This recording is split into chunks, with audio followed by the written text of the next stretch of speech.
Waktu itu saya ingat, di TK itu banyak orang tua nunggu anaknya pulang. Mereka di selasar, di teras. Saya datangin, berbekal hanya biodata. Masya Allah. Supaya biodata dibawa ke rumah kan. Dia baca-baca terus, ingat terus. Ibu, Pidwananya Abi Doni yang DPR RI, salamin, kasih biodata sama tim. Karena begini ya, apa yang kita lakukan itu harus sesuai dengan harapan masyarakat. Jadi berangkat dari masalah.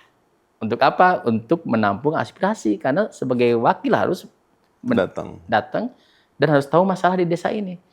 Masa ibu-ibu milih orang yang nggak pernah datang ke sini? Bagaimana dia tahu akan masalah di sini? Berarti kalau milih harus ke yang pernah ke sini. Harus ke yang kenal. Supaya mudah menyampaikan keinginan.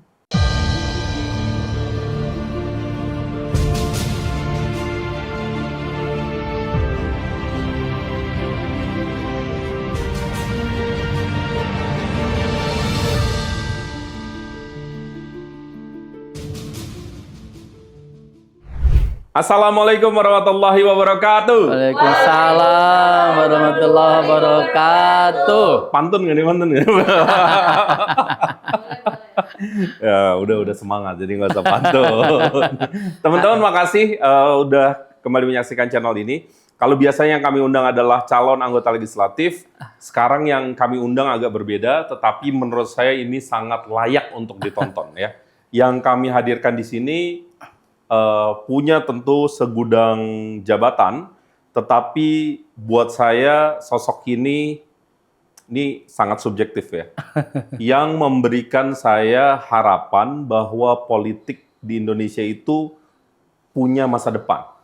Atau kalau secara khusus politik di P3 itu punya masa depan. Kenapa? Karena beliau punya panjang karir politik yang luar biasa dan diraih tanpa money politik atau vote buying ya. Jadi beliau ini pernah di DPRD 2 kali, pernah di DPR RI 1 kali, menang bupati, dan menurut pengakuan beliau dan orang-orang di sekitar beliau tidak dilakukan atau diraih dengan vote buying atau membeli suara. Dan sekarang beliau punya amanah lain yaitu Ketua DPP P3 Bidang Informasi dan Komunikasi. Langsung saya perkenalkan Bapak Doni Ahmad Munir. Assalamualaikum Kang. Ada akuarium pemberian Bu Tati. Assalamualaikum Besti. Iya. Itu dia. Waalaikumsalam. Thank you Mas Imam ya atas undangannya nih yang luar biasa. Mas Imam adalah sosok inspiratif bagi saya. Saya pernah mendarat dari beliau 2020 ya. 2020 ya Pak ya. Hari Otonomi Daerah se-Indonesia waktu itu Pak Dirjen yang undang narasumber saya dan Pak Wali Kota Makassar. Betul. Dan narasumber itu kenapa yang dipilih beliau dari ratusan bupati yang lain pasti karena prestasinya. Mudah-mudahan. Karena saya tahu Pak, mengundangnya itu penuh dengan rapat dan kurasi. Jadi Pak Doni dulu Bupati Sumedang, baru jeda saja sejenak gitu ya, karena menuntaskan sampai akhir masa jabatan periodisasi pertama dan insya Allah nanti melanjutkan di periodisasi kedua. Insya Allah, mudah-mudahan. Jadi memang pernah jumpa beliau dan banyak banget penghargaan yang diraih selama beliau menjabat bupati. Insya Allah dicintai sama masyarakatnya. Amin. Dan insya Allah akan memimpin kembali untuk periode kedua. Dalam masa penantian kita transit. Saya jumpa Pak Doni dan Pak Doni dikasih amanah yang nggak gampang ya. Kenapa nggak gampang? Karena mengetuai sebuah bidang informasi dan komunikasi itu memang ini eranya, begitu ya. Ini eranya, era komunikasi, era digitalisasi, dan P3 Pak, seringkali sebagian pihak menilai partai yang konservatif. Ini juga sudah eufemistik karena banyak juga yang bilang ini partai tua dari konteks usia, karena sudah 50 tahun dan tanggal 15 Januari besok masuk ke 51 tahun. Tapi ya stigma biarkan menjadi stigma, tentu kita jalan terus dan kita ingin gali nih Pak. Pak Doni ini melihat tantangan politik saat ini gimana Pak? Tentu konteksnya adalah informasi dan digitalisasi. Mangga Kang.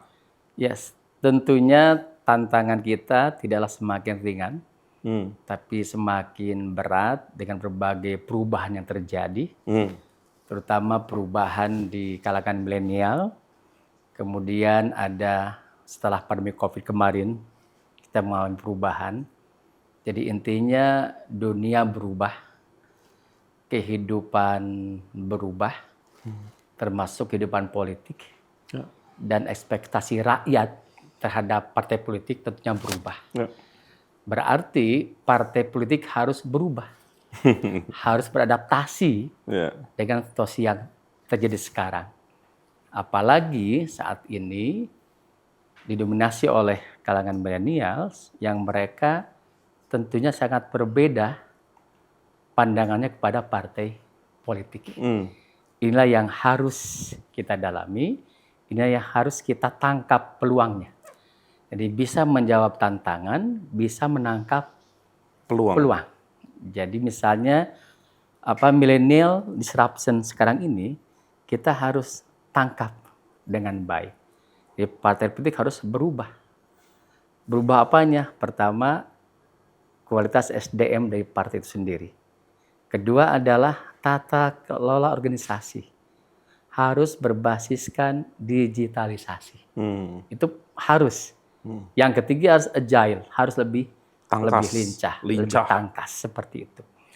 Nah, saat ini ada sebuah istilah ya, informasi tak sampai lebih parah daripada kasih tak sampai. Seperti itu.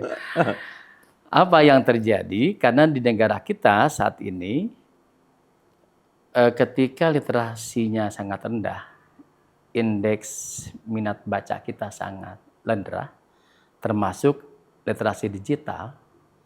Bahkan menurut PISA ya, UNESCO itu hanya 0,001. Jadi 1.000 orang Indonesia hanya 1 orang yang biasa membaca. Kedua, menurut Facebook kalau nggak salah, Indonesia ini paling cerewet di medsos. Apa yang terjadi? Dia cerewet tapi dia tidak terliterasi. Betul. Nah, cerewet, tidak terliterasi, apa hasilnya? Hasilnya banyak hoax dan ujaran kebencian. Dan banyak yang dijerat undang-undang ITE. Nah, makanya sekarang ini pengguna medsos di negara kita hampir 150 juta lebih. Nah, partai harus berubah menangkap itu. Kalau dulu ada salah seorang pengamat politik mengatakan, kalau kita pidato di Gelora Bung Karno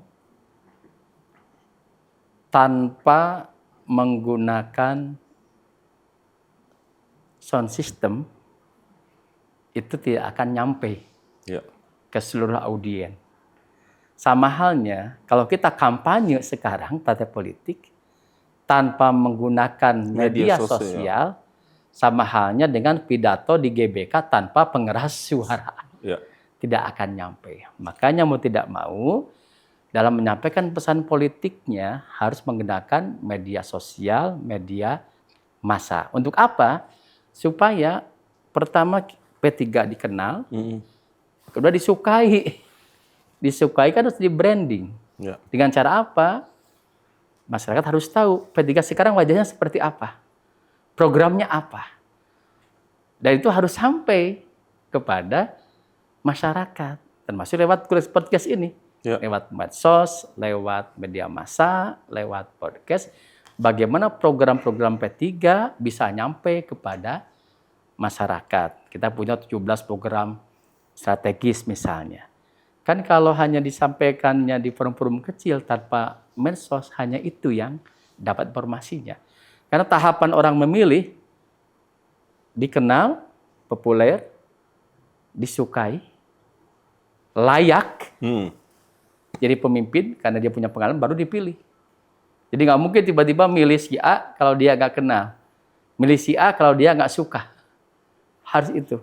Dan prosesnya dari dikenal ke disukai itu cukup panjang. Harus di branding. Di branding ada personal brandingnya.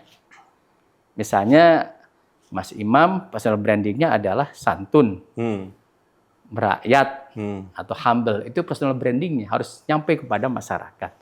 Yang kedua, program brandingnya apa? P3 program brandingnya Misalnya kita inisiatif guru ngaji. Kalau menang. Kalau P3 menang, ruang kelas baru untuk pondok pesantren. 17 juta pengusaha milenial, kami bantu modalnya. 1,7 juta santri, kita bantu menjadi pengusaha. Pupuk mudah dan murah. Ini program-program unggulan kami, di mana harga murah, kerja mudah, hidup berkah, pilih Ka'bah. Di dalamnya ada 17 program strategis kami. Kalau P3 menang, jadi kalau itu ingin terwujud ya menangkan P3. Pak Doni, kan kita lihat ini bisa jadi stigma tapi bisa jadi karakteristik. Ya, Gen Z dan teman-teman millennials itu memang lebih suka yang fun. Betul. Lebih suka yang dikemas secara unik, menarik, genuine begitu ya. Dan ini memang karakteristik digitalisasi juga sebenarnya. Iya, betul. Bagaimana P3 membuat itu? Tentu kita mulai melihat ya, teman-teman P3 ini kayak Pak Doni tadi ya, buka udah pakai pantun, ada rimanya ya. Kemudian sekarang ada maskot Ka'bah ya yang bisa mungkin teman-teman saksikan di banyak titik di tanah air ya atau di kota-kota kalian. Nah, apakah sudah mulai ada evaluasi atau apa yang Bapak lihat dengan upaya-upaya yang secara berkala dilakukan teman-teman di bawah? Ya, betul sekali Mas Imam. Kalau kita tentunya berbasiskan data. Jadi good data make a good decision. Yeah. Data yang baik akan menghasilkan keputusan yang baik dan good result, hasil yang baik. Data menunjukkan 56% pemilih kita adalah kaum muda, milenial. Sehingga P3 harus masuk pada dunia mereka. Ingin seperti mereka dunianya, ingin cepat, ringkas, ingin dilibatkan. Kalau bicara tentang hobinya, tentang akses pekerjaan, tentang akses beasiswa pendidikan sebagainya, dan P3 harus masuk kepada apa yang diharapkan oleh kaum milenial. Berarti caranya, strateginya harus beradaptasi dengan harapan mereka. Nah ini saya spill sedikit Pak, saya potong. Ini teman-teman ya, Pak Doni itu ya untuk mengupgrade kita ya, nggak jarang datengin expertnya, nggak jarang juga datengin millennials dan zillennials. Jadi saya pernah tuh Pak Doni punya rapat, saya diundang juga. Pak Doni datengin tuh, misalnya Mojang Jajaka gitu ya. Tanya seleranya kayak gimana sih kalau anak muda zaman sekarang fashionnya gimana sih? Kan kita tanya-tanya Pak ya. Itu dahsyat itu. Memang ya harus mau mendengar Pak ya. Ya, karena kita harus valid kan. Menurut data itu generasi Z itu kan senangnya warna hitam. Iya. Generasi Z itu senangnya musiknya pop. Makanannya waktu itu seperti dangdut. Yang kedua makanannya masakan Padang misalnya. Penampilan. Filmnya Pak. Filmnya drama. Nah, jadi harus sekian drama dan komedi. Keren. Nah, waktu itu karena berbasiskan data di survei, milenial itu orang tertarik pada tokoh itu pertama dari bicaranya, tutur kata. Berarti kader P3 harus bisa public speaking, skill-nya harus bagus. Jadi orang mendengarkan itu mereka akan sadar, aware, akan tahu, sadar, dan akan menentukan pilihan pada Anda. Karena Anda bisa menyampaikan komunikasi dengan baik. Kedua, dari penampilan. Makanya saya datang waktu itu. Penampilan yang disenangi oleh Gen Z itu adalah santai. Seperti Mas Santai itu. Saya datangkan finalis Mojang Jajaka Jawa Barat, milenial. Coba berikan masukan pada kami. Wah, Santai itu ternyata ya bisa pakai kaos seperti ini. Ini kan bekas Jajaka ya. Abang dulu saya Pak. Abang ya. Nah, jadi kami harus masuk kepada dunia mereka, harus tahu, dan kampanyenya harus pesannya menyentuh kehidupan mereka. Akses pendidikan, pekerjaan, penjualan hobinya, dilibatkan, tentang lingkungan, tentang startup, dan sebagainya. Ini yang kami terus guide mereka. Dan benar ya Pak ya, mereka ini kalau dilibatkan tuh seneng dan sebenarnya deliver kok. Yes. Ya kan di timnya Pak Doni ini ada Mr. Jafar ya, Master Jafar. Kan anak muda juga ya, udah nyalek dan deliver pekerjaan-pekerjaannya bagus gitu ya, Iya. kreativitasnya lucu-lucu gitu ya. Jadi kalau teman-teman ngelihat P3 TV, ngelihat akun-akun medsos P3, lihat deh, rasanya memang udah mulai apa? Bukan udah mulai ya, Berubah wajah lah. udah berubah wajah dan udah berlangsung beberapa waktu ke belakang, Pak ya. Iya, Itu juga karena kita percaya sama anak-anak muda betul. ini. Oke, Pak, sekarang mulai nih masuk ke program. Kan tadi Bapak sudah spill ya, kita punya 17 program prioritas. Seringkali, ini banyak pakar yang bilang, Pak, gimmick atau tagline itu lebih mudah masuk ke masyarakat. Tapi program itu setengah mati masuk ke masyarakat. Betul. Sulit sekali. Tapi kalau gimmick, misalnya gimmick terkuat dari Pak Joko Widodo kan belusukan. Masuk tuh ke masyarakat, ke top of mind publik. Jokowi belusukan gitu ya. Nah, tapi kan sekarang saya nggak tahu, saya rasa memang ini pertanyaan yang nggak terlalu mudah. Tapi Bapak bagaimana melihat realitas ini? Di satu sisi kita memang ingin menawarkan program, tetapi di sisi lain memang nggak mudah untuk membumikan program ini masuk ke ruang-ruang publik. Gimana Bapak melihatnya? Ya harus dikombinasikan. Karena begini ya, apa yang kita lakukan itu harus sesuai dengan harapan masyarakat. Jadi berangkat dari masalah. Pertama berkaitan dengan personal branding kita. Rakyat ingin pemimpin ini yang merakyat. Makanya Pak Jokowi merakyat dan belusukan. Pak Ganjar juga sekarang. Pak Ganjar sama. Kan kesamaan Pak Ganjar dengan Pak Jokowi sama-sama anak rakyat biasa, sama-sama merakyat, sama-sama senang belusukan, dan kedua-duanya berpengalaman dalam pemerintah. Saya tambahin sebelum dilanjutin. Pak Sandi juga kayak gitu, Pak Mardiono juga kayak gitu. Iya, betul. Semuanya senang belusukan. Dan ini tipologi politik kekinian Indonesia ya saya rasa. Belusukan, merakyat, Belusukan, menyatu dengan rakyat. Menyatu dengan. Lanjutkan, Pak. Jadi itu. Jadi rakyat harapannya adalah ingin pemimpin yang merakyat, jujur, tegas. Sehingga orang menampilkan itu dengan personal brandingnya. Yang kedua untuk program tadi. Program akan nyentuh masyarakat kalau sesuai dengan harapan masyarakat, sesuai dengan masalah utama. Jadi kalau disurvei masalah utamanya apa? Misalnya masalah utama di Kabupaten A, B ada lapangan pekerjaan. Sulitnya lapangan pekerjaan. Berarti program kita mengatasi persoalan ini yaitu akan menciptakan lapangan pekerjaan. Dengan apa? Dengan investasi yang tumbuh, kemudahan untuk mendapat pekerjaan. Kan investasi, perizinan mudah, investasi masuk akan menciptakan banyak lapangan pekerjaan. Contoh gitu. Misalnya di daerah B, di sana masalahnya irigasi nggak ada. Nah, caleg harus pahami itu. Jadi pesan kampanye harus nyambung dengan persoalan yang ada di masyarakat. Dan kita ngasih solusinya, harapan untuk mengatasi itu. Berarti di Kabupaten B ngomongnya bahwa kami P3 akan memperjuangkan irigasi. Cuma tagline besarnya harga murah, kerja mudah, hidup berkah. Kenapa harga murah? Sekarang kan sembako naik terus. P3 harus hadir dengan kebijakan, program, kegiatan untuk mengatasi masalah kelangkaan masalah harga yang naik misalnya. Bagaimana tim inflasi daerah bisa bekerja menekan inflasi misalnya. Kan kalau masalah kenaikan harga, inflasi itu ada 4K. Berkaitan dengan ketersediaan barang, kelancaran distribusi, keterjangkauan harga, dan komunikasi yang efektif. Supaya tidak ada panic buying seperti itu. Jadi itu kebijakannya Pak Sandi kan gerges apa tuh? Ada program Pak Sandi untuk menekan inflasi sehingga sembako bisa murah. Pupuk murah dan mudah. Dari dulu rakyat itu, masyarakat petani sulit pupuk.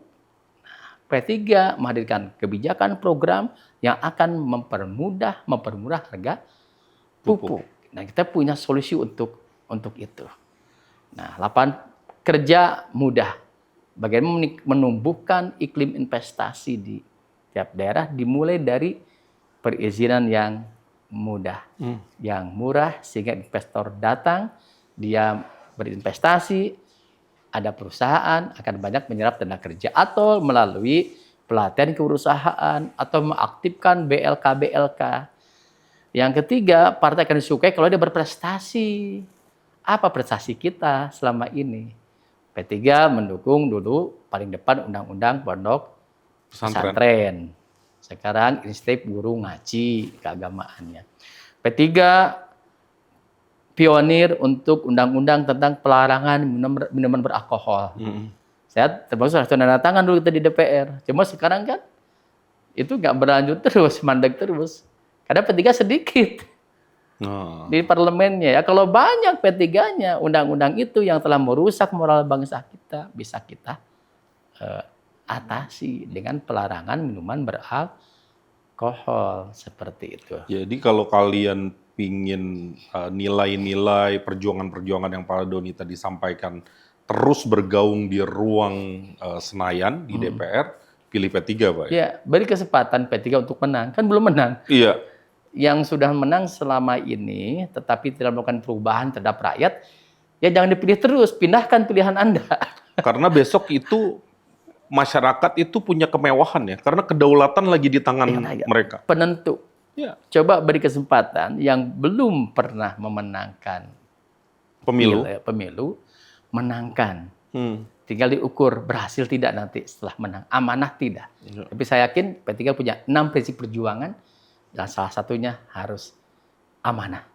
Dan terus para kiai yang mengarahkan kita, menasehati kita. Jadi pilihan itu apakah sudah terwujud sekarang harapan terpenuhi atau tidak?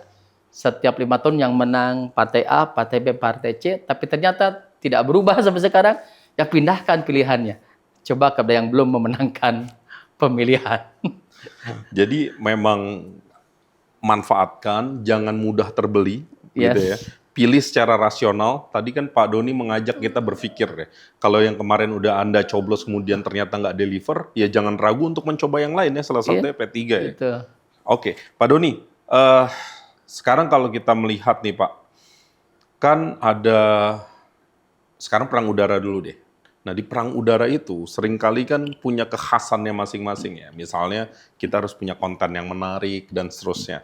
Coba tolong ceritain ke kita Pak, bagaimana caranya Pak Doni ini mengajak para caleg-caleg untuk mau masuk ke ruang media sosial. Kan ada juga ya yang misalnya menganggap, mendingan kita main darat aja lah. Main darat itu nggak selalu politik uang ya, maksudnya benar-benar mengetuk warga, bikin silaturahmi fisik dan seterusnya. Tapi masuk ke media sosial, kan saya pernah dengar Pak Doni sampai bikin grup, ngelatih canvassing, bikin kontennya gimana, ceritain Pak soal itu.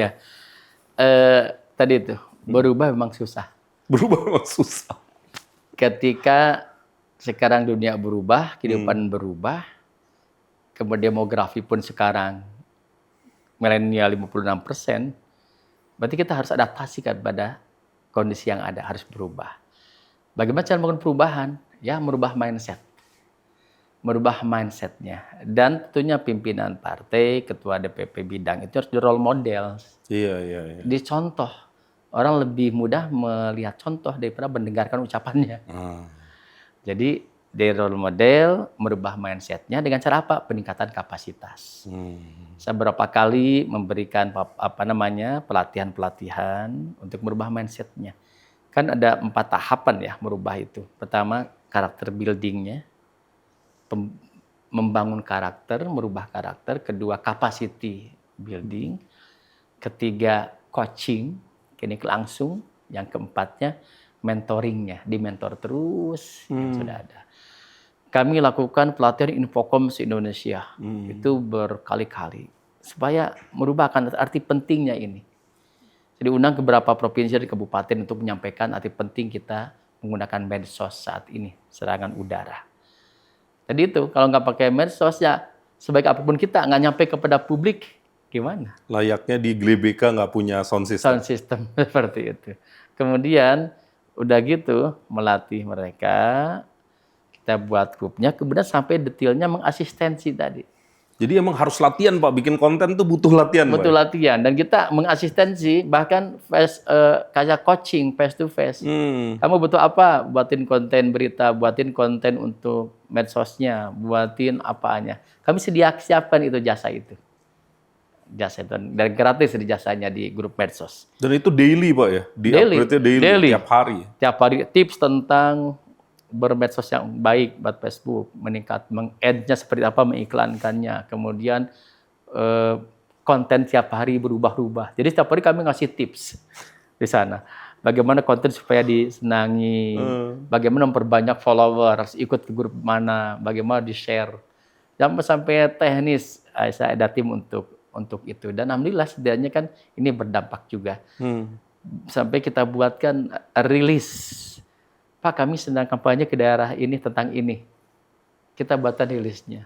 Ternyata kan mereka langsung dari rilisnya deliver ke media lokal. Ada 10 koran yang mencetak, mengabarkan kan lumayan. Apalagi link-linknya kan bisa disebar. Dan setiap kebijakan partai kami share kan. Setiap kegiatan Pak Ketum, kegiatan DPP, caleg kami share ke berbagai lapisan masyarakat, terutama para caleg dan para kader P3. Jadi merubah mindset dulu, dilatih, kemudian paham, sadar akan arti penting itu. Ketika sadar dia mengeksekusi, tapi pada saat itu yang mementoring. Kan iman itu ada saatnya naik, ada saatnya turun. Yazid wa yankus. Iya, jadi terus diarahkan, terus disemangati. Dan sekarang saya bersyukur di grup medsos caleg aktif, mereka pada semangat, bahkan bisa sharing berbagi apa kelebihan di daerah tertentu dengan daerah lainnya. Gitu, Mas. Bisa cerita ya, wah ternyata yang ini berhasil nih, yang ini kurang berhasil, jangan dicoba, gitu-gitu iya, jadi ada ya? Bisa, itu sering, karena itu jadi best practice mereka yang bisa direplikasi oleh teman-teman lainnya. Yang pengen tahu bahwa Pak Doni ini nggak ngomong doang, bisa ikuti Instagram Pak Doni Munir. Apa Pak nama Instagramnya? Doni Ahmad Munir. Doni Ahmad Munir. Udah berapa sekarang follower Pak? 103.000. Wih, itu lucu. Wah, lucu-lucu. Kadang-kadang beliau undang istrinya ya, dikorbankan jadi konten. Oh enggak. Mengorbankan diri. Romantis banget beliau sama istrinya. Itu organik gitu. Organik ya, Pak? Jadi kita betul-betul nggak beli-beli follower sebagainya. Benar-benar organik ya. Dan itu akan jauh lebih punya dampak, Pak ya. Betul. Dibandingkan beli follower, karena kalau organik emang benar-benar ada orangnya gitu. Betul. Satu akun ya satu orang. Pak, sekarang saya mau walaupun gimana nih Pak, kan katanya kalau dalam peperangan, serangan udara itu penting ya. Iya. Tapi sebenarnya serangan darat atau infanteri itu yang menentukan kemenangan. Iya. Karena dia yang akan menancapkan bendera kita dan menunjukkan bahwa kita menang di titik itu. Iya. Dan Pak Doni ini petarung. Saya tahu nggak semua caleg punya keberanian, punya mental kayak Pak Doni.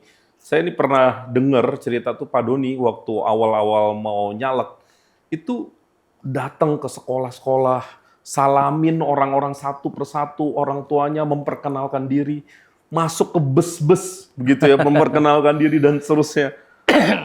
Ini buat sebagian orang, nggak semua orang Pak punya mental begitu Pak. Tapi Pak Doni lakukan itu, dan ini harus menjadi, menurut saya harus kita abadikan di ruang udara kita. Cerita Pak soal pentingnya kerja politik di darat ini Pak. Ya, tadi betul, infanteri kan paling depan. Ya. Dan itu mencapai kemenangan. Jadi battleground-nya TPS. Berawal kemudian di data, pahami data TPS di mana, lokasinya, desa apa, kampung apa. Punya data semua TPS, terus Anda sudah datang ke beberapa TPS. Jangan sampai datang ke satu desa, hanya satu TPS, disimpulkan desa itu kami dapat sekian. Nggak bisa. Jadi harus datang ke tiap TPS. Battleground-nya infanteri, battleground-nya TPS di sana. Kalau dulu Bapak datang tuh Pak? Iya, saya dicatat betul. TPS mana yang sudah datang. Dan sampai datang ke satu tempat 2 kali. Tapi berdasarkan data, jadi punya list nama TPS, alamatnya, kampungnya, desanya apa, kecamatan apa. Jadi sudah sekian berapa persen yang kami kunjungi. Semakin banyak dikunjungi, semakin banyak suara. Semakin capek, semakin banyak Minimal potensi suara. potensi suara. Minimal. Ada. Itu battleground-nya adalah TPS. TPS. Infanteri itu ke sana. Nyerang terus. Tapi tetap tahapannya sosialisasi, pencitraan, penggalangan, pengamanan. Harus diamankan juga di battleground-nya. Seperti itu. Iya. Jadi harus diamankan suara kita. Pak Doni tuh gimana sih memupuk mental sehingga berani terjun di darat, ketemu orang. Itu nggak semua orang loh Pak, Iya. yang punya mental itu. Gimana Pak memupuknya? Iya kan kita kalau udah menetapkan keputusan, ikut kontestasi harus maksimal. Pilihan kita. Dia bakat tinggu butuh suara. Jadi bakat itu. Bakat butuh suara. Jadi, udah yang berkeputusan, maksimalkan pakai kampanye yang efektif. Siapun dari pelajar, dari pendidikan itu. Minum boleh loh Pak? Dalam teorinya, itu, kita harus turun langsung ke masyarakat. Door to door. Emang efektif. Canvassing itu. Saya dulu Political Leadership Academy pertama di Indonesia ini oleh NDI tahun 2000. Dan teori-teorinya saya praktekkan gitu. Itu pun mempraktekkan teori yang di beberapa negara demokrasi berhasil. Turun ke masyarakat. Ada ilmunya. Canvassing, door to door. Nanti terakhir ada get out the vote. Pastikan mereka memilih. Nah, prinsipnya banyak mendatangi kerumunan. Jangan menghadirkan kerumunan ke rumah. Kita yang nyamperin kerumunan. Iya, berapa biayanya kalau mengundang seperti itu, uang duduknya, konsumsinya dan sebagainya. Tapi kalau kita datang ke kerumunan, itu nyaris efektif. Nyaris nggak ada biaya ya. Datang ke pasar, hanya kasih kalender salaman. Dan salaman menurut teori tadi itu akan hangat. Orang disalamin akan inget terus. Saya pakai bahasa Sunda dulu. Nepangkeun simpring Doni Ahmad Munir, caleg DPR RI nomor 3. Kedua anaknya yang dibantos. Salamin gitu. Dulu nomor 3 tuh Pak ya? Saya nomor 3 dulu. Bukan nomor 1 ya? Bukan, nomor Menang 3. tapi ya? Menang. Salamin. Waktu itu saya ingat, di TK itu banyak orang tua nunggu anaknya pulang. Mereka di selasar, di teras. Saya datangin, berbekal hanya biodata. Supaya biodata dibawa ke rumah kan. Dia baca-baca terus, ingat terus. Ibu, Pidwananya Abi Doni yang DPR RI, salamin, kasih biodata sama tim. Ke SD, kan banyak SD orang tua siswanya nunggu anaknya pulang kan. Kita temenin ya. Kita datangin. Yang dagang di luar sekolah, kita salamin, kasih kalender. Kan efektif. Kan ngumpul mereka. SMA 1 pulang jam 1:45 menit, jam 2-an. Saya di gerbang nunggu, salamin. Kan orang keluar datang, salamin semuanya. Yang lewat. Kan efektif. Ke pasar, ngasih biodata dan kalender. Datang salamin ke pasar. Jangan gini kan orang, nanti mereka akan ya nggak apa-apa, udah pasti orang itu ada pro ada kontra. Kita harus siap mental untuk itu. Tapi kalau kita baik senyum, masa orang makan mukul kita akan melarang kita. Salamin itu. Kemudian ke terminal. Bahkan saya pakai serangan udaranya itu dulu Wi-Fi gratis, hanya 500.000 per bulan. Katanya calon bupati, saya buat Wi-Fi gratis, username Doni Ahmad Munir, password calon bupati Sumedang. Pasang di tempat-tempat umum seperti alun-alun, terminal, depan masjid, dan sebagainya. Dari mana mereka tahu ada Wi-Fi gratis? Kita buat spanduk. Wi-Fi gratis, username Doni, password calon bupati Sumedang. Bayangkan orang tiap hari cari internet gratis kan, ngumpul Doni Ahmad Munir aja di bawah bawah sadarnya dia akan Doni aja Doni gitu kan. Wajah-wajah butuh internet gratis Pak. Nah, jadi gitu. Saya jadi juga, Pak. Mendatangi kerumunan dan terus siap mental. Ya. Pasti ada yang mencemooh, wah caleg, hanya bicara saja. Kemudian hanya janji saja, kita senyum. Ya, buktikan gitu kan. Kita ajak guyon aja. Percaya kalau nggak percaya buktikan dulu setelah saya jadi ya. Kalau saya sering gini. Nanti kalau saya jadi saya akan ke tempat ini lagi. Untuk apa? Untuk menampung aspirasi. Karena sebagai wakil harus datang dan harus tahu masalah di desa ini. Masa ibu-ibu milih orang yang nggak pernah datang ke sini? Bagaimana dia tahu akan masalah di sini? Berarti kalau milih harus ke yang pernah ke sini. Harus ke yang kenal. Supaya mudah menyampaikan keinginan. Saya bilang gitu. Jadi ke setiap tempat yang saya kunjungi, saya bilang, ibu-ibu, bapak-bapak, semuanya adalah tim sukses saya. Kalau saya menang, ini hasil ibu dan bapak, ibu bapak jadi bagian sejarah bagi saya. Akan dikenang oleh anak cucu bapak, tuh Pak Doni bahwa emak yang memilih. Emak yang menangkan. Yang menangkan. Nah, jadi semuanya langsung dilantik jadi tim sukses. Ibu bapak ingin saya jadi, ingin. Gimana caranya? Gimana Pak caranya? Setelah pulang dari sini, pulang ke rumah, ajak.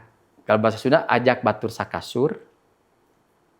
Suami atau istri. Batur sadapur, keluarga. Keluarga, anak. Batur sasumur. Oh, lingkungan. Batur salembur, lingkungan. Oh. Ajak, dimanapun, kapanpun kampanye tentang saya. Apa bahan kampanye? Silakan lihat di biodata. Di sana ada biodata saya, riwayat pendidikan, riwayat pesantren, riwayat pekerjaan, anak siapa, dan sebagainya, prestasinya apa. Karena rakyat ingin tahu apa sih prestasi dia selama ini. Jadi orang memilih karena melihat riwayat, background, dan prestasinya apa.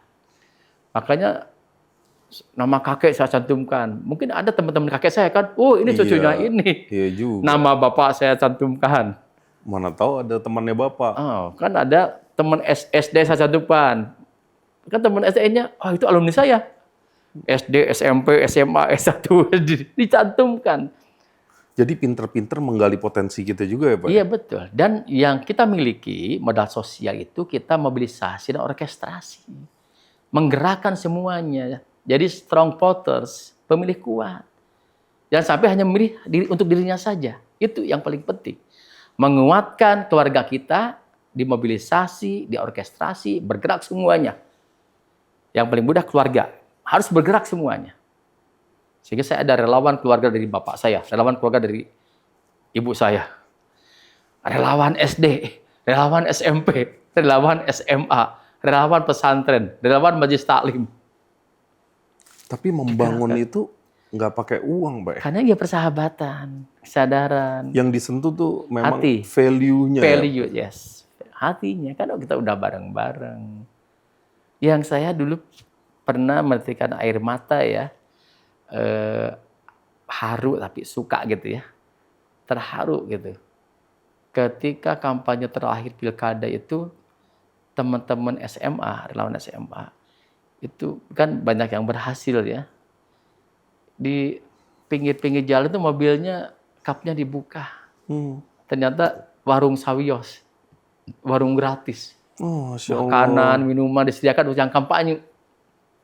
Itu kan luar biasa. Itu tanpa Bapak tahu jangan-jangan malah. Iya, mereka inisiatif. Karena ada relawan itu. Kadang kan yang kampanye akhirnya membawa air dari sana, makanan di sana. Dan sekarang masih berjalan dengan berjalan. Terus berusaha ke Jogja dengan relawan SMA. Mereka masih udunan bareng-bareng ke Jogja. Teman-teman SMA gitu. Pak Doni, kalau menurut pengalaman Bapak, itu bisa mengalahkan politik uang ya Pak? Iya, karena hati kan nggak bisa dibeli. Kalau sudah hatinya kuat, melihat kinerja kita juga, itu kan urusan hati akhirnya. Kalau sudah tersentuh kan. Jadi ya saya bersyukur ya, berbahagia karena memang bersyukur punya modal sosial ya di keluarga dulu. Selama kontestasi, ya saya tidak menggunakan itu.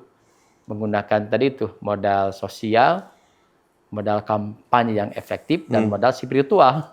Nah, modal spiritual nih Pak, bahas sedikit Pak. Ya karena kita jangan terlalu berpikir ini lahiriah semuanya. Matematis gitu ya. Matematis. Lahiriah gitu, wah karena kerja keras pasti sukses. Kan nggak melulu gitu Pak ya? Karena banyak uang, pasti sukses. Banyak yang pakai uang nggak jadi juga. Banyak yang nggak punya uang jadi juga. Nah, berarti modal spiritual maksimalkan. Kan Allah yang berkuasa atas segala sesuatu. Ya. Allah yang punya atas sesuatu, minta kepada yang punyanya. Saya itu dulu nggak, di setiap doa pasti, setiap doa pada sholat 5 waktu atau ketika tahajud misalnya pasti tuh, ya Allah luluhkan hati masyarakat Sumedang supaya milih saya Doni Ahmad Munir terus. Supaya mereka simpati pada saya. Minta ke Allah yang punya ya, karena Allah yang membolak-balikan itu. Ya. Saya itu terus saya berdoa itu. Dan ya saya pernah menyampaikan ke Mas Imam itu selama saya berprestasi nggak pernah money politik atau serangan pajar atau menyengaja ngamplopin uang dibagi-bagi, walaupun itu lumrah katanya, kan salah. Kalau kita ingin sesuatu caranya salah kan udah nggak benar. Saya nggak tahu juga caranya seperti apa yang itu, dan belum pernah selama ini. Itu bisa disampaikan aja ke orang ke masyarakat di Sumedang dan sebagainya, perjalanan politik seperti itu. Cuma sekarang ada yang menyampaikan ini kan beda dulu dengan sekarang. Iya, beda, cuma kan tetap kalau kita ingin menjaga integritas bisa kita pertahankan. Jadi, dan itu rasanya cocok banget model politik seperti itu di P3, Pak. Karena platformnya 6 prinsip perjuangan nomor satunya ibadah. Iya, nah itu. Jadi logikanya nggak masuk kalau platformnya ibadah, caranya salah. Betul. Karena ibadah itu kan sakral kan, ada nilai spiritualitas gitu, ada nilai yang sangat vertikal gitu. Jadi menarik ya buat calon-calon legislatif dari P3, menurut saya harus ikuti jejak Pak Doni. Amin. Menangkan hati rakyat dengan cara-cara yang diridhoi Allah Subhanahu wa taala ya, karena pemilik kekuasaan, kemenangan hati itu kan punya Allah ya. Betul, Pak. Betul. Oke, Pak, sekarang saya udah hampir habis sebenarnya waktunya, cuman kalau ngobrol sama Pak Doni itu sejam 2 jam rasanya memang tetap kurang aja gitu. Tapi ini harus terbatas, Pak. Jadi senikmat-nikmat makanan enak itu yang terbatas, Pak. Ya, kalau betul. Dia tidak berbatas pasti nggak nikmat. Enak, iya. Pak, saya mau nanya dan tolong Bapak jawab cepat. Pak. Iya. Menjaga kekuasaan atau berbagi kekuasaan? Menjaga. Melihat masa depan atau menghargai masa lalu? Melihat masa depan. Menghadirkan harapan atau meresapi realitas? Menghadirkan harapan. Menciptakan suasana aman atau mendorong inovasi? Mendorong inovasi. Fokus pada hasil atau fokus pada proses? Orientasi hasil. Fokus pada hasil. Orientasi pada hasil. Lah, makasih, Pak. Harus progresif. Progresif ya. Ini kita coba melihat karakteristik ya. Jadi di satu sisi memang kita ya harus punya orientasi, Pak. Iya. Walaupun tentu biasanya hasil yang bagus itu kalau prosesnya bagus. Oke, Pak, sebelum kita akhiri, kita punya segmen namanya Hai Anak Muda, Pak. Kenapa Hai Anak Muda? Karena kita ingin sekali menitipkan nasib bangsa ini kepada generasi selanjutnya. Kenapa anak muda? Karena kita meyakini bahwa anak muda kita jauh dari stigma doyan kemasan, tapi tidak punya values. Kan mereka sering distigmakan, senangnya joget-joget doang. Saya nggak percaya itu. Saya masih punya keyakinan anak-anak muda kita berkualitas kok, anak-anak muda kita tahu substansi kok gitu. Makanya biar tutup ketemu botol, kita harus sediakan substansinya. Karenanya di segmen ini saya minta Hai Anak Muda, titik-titik. Nah, titik-titiknya mohon Pak Doni yang sampaikan. Boleh ajakan, boleh himbauan, boleh nasihat, apapun. Yang pasti ini didedikasikan untuk anak muda kita yang menyaksikan acara ini. Bisa, Pak? Ya, oke. Pak Doni, Hai Anak Muda, silakan. Oke, hai anak muda, saya Doni. Sekarang masih muda. Masa depan adalah milik Anda. Raih masa depan tersebut, siapkan diri Anda sejak sekarang dengan kerja keras, kerja cerdas, kerja ikhlas, kerja tuntas untuk meraih masa depan. Dan sekarang masa depan bangsa sedang Anda tentukan. Berpartisipasi secara aktif dalam Pilpres dan Pileg, karena Pilpres dan Pileg adalah masa depan kita semua. Jadi pemilih yang kritis, yang cerdas, pemilih yang menggunakan hati nurani. Karena apa yang kita tentukan menyangkut nasib masa depan pemuda itu sendiri di dalamnya. Untuk itulah, ayo milih sebuah partai yang sudah teruji di zaman Orde Baru sampai sekarang. Kan tidak semua orang siap di zaman Orde Baru, hanya P3 masih siap. Partai sudah terbukti dan berbagai keberhasilannya. Dan tentunya sekarang P3 adalah partai para pemuda. Ayo gabung dan pilih Partai Persatuan Pembangunan bersama saya Doni Ahmad Munir, ada Pak Ketua Umum Pak Mardiono, ada Ketua Bapilu Bapak Sandiaga Uno yang akan bersama-sama para pemuda untuk menentukan masa depan bangsa Indonesia dan akan menempatkan pemuda menjadi garis depan, garda depan yang menentukan arah bangsa ini ke depannya. Ya. Nomor 17 lagi dia. Nah, 17. Nah, 17. Oke. Jangan lupa pilih nomor 17 ya. Jangan lupa pilih nomor 17 untuk harga murah, kerja mudah, dan hidup berkah. Pilih Ka'bah. Pak Doni, ini closing statement. Himbauan kepada relawan, kader, para caleg yang 2 bulan lagi akan mencapai garis finish. Bapak sebagai Ketua DPP Bidang Infokom tentu punya harapan misalnya, monggo disampaikan kepada para relawan khususnya. Ya, untuk para pengurus P3, struktur partai, untuk para caleg, untuk organisasi saya P3, untuk para relawan, kurang lebih 55 hari lagi kita akan menentukan pilihan kita di Pilpres dan Pileg 14 Februari 2024. Harapan saya, inilah kesempatan kita untuk bisa memenangkan P3. Inilah kesempatan kita, hanya 5 tahun sekali, untuk bisa memenangkan pilihan presiden. Oleh karena itu, maksimalkan kerja keras kita. Kalau capek, capek sekarang. Saking capeknya nangis sekarang daripada menangisi kekalahan. Ayo, tingkatkan terus sosialisasi kita, penggalangan kita kepada para pemilih. Sehari 24 jam kita bekerja untuk Partai Persatuan Pembangunan, sehingga P3 akan menjemput kemenangan di Pileg 2024, dan kita ada bagian di dalamnya menuju kemenangan tersebut. Ayo curahkan seluruh tenaga, pikiran, dan materi kita untuk meyakinkan pemilih bahwa P3 adalah pilihan yang paling tepat. Silaturahmi terus ke bawah, maksimalkan mendatangi masyarakat. Jadi sekali lagi saya mohon, ayo tambah semangat kita, gaspol, tinggal 55 hari ini labnya hampir lab terakhir, curahkan semua kekuatan kita. Ya, selamat, saya doakan semuanya sehat, panjang umur, diberi kemudahan, dan sukses pada saatnya nanti menuju menjemput kemenangan kita bersama. Terima kasih. Wallahul muwaffiq ila aqwamit thoriq. Assalamualaikum warahmatullahi wabarakatuh. Waalaikumsalam warahmatullahi wabarakatuh. Guys, ini dia Doni Ahmad Munir, Ketua DPP Partai Persatuan Pembangunan yang membidangi untuk Infokom. Terima kasih sudah hadir. Sehat selalu. Amin. Semangat terus, Pak. Amin. Kita bersama anak-anak muda di P3 akan terus menjaga asa kita bahwa partai ini harus hidup 100 tahun lagi, 1000 tahun lagi, membersamai bangsa yang sama-sama kita cintai. Terima kasih, Pak. Guys, terima kasih. Jangan lupa subscribe, like, and share kalau kalian rasa konten ini bermanfaat. Assalamualaikum warahmatullahi wabarakatuh. Waalaikumsalam warahmatullahi wabarakatuh.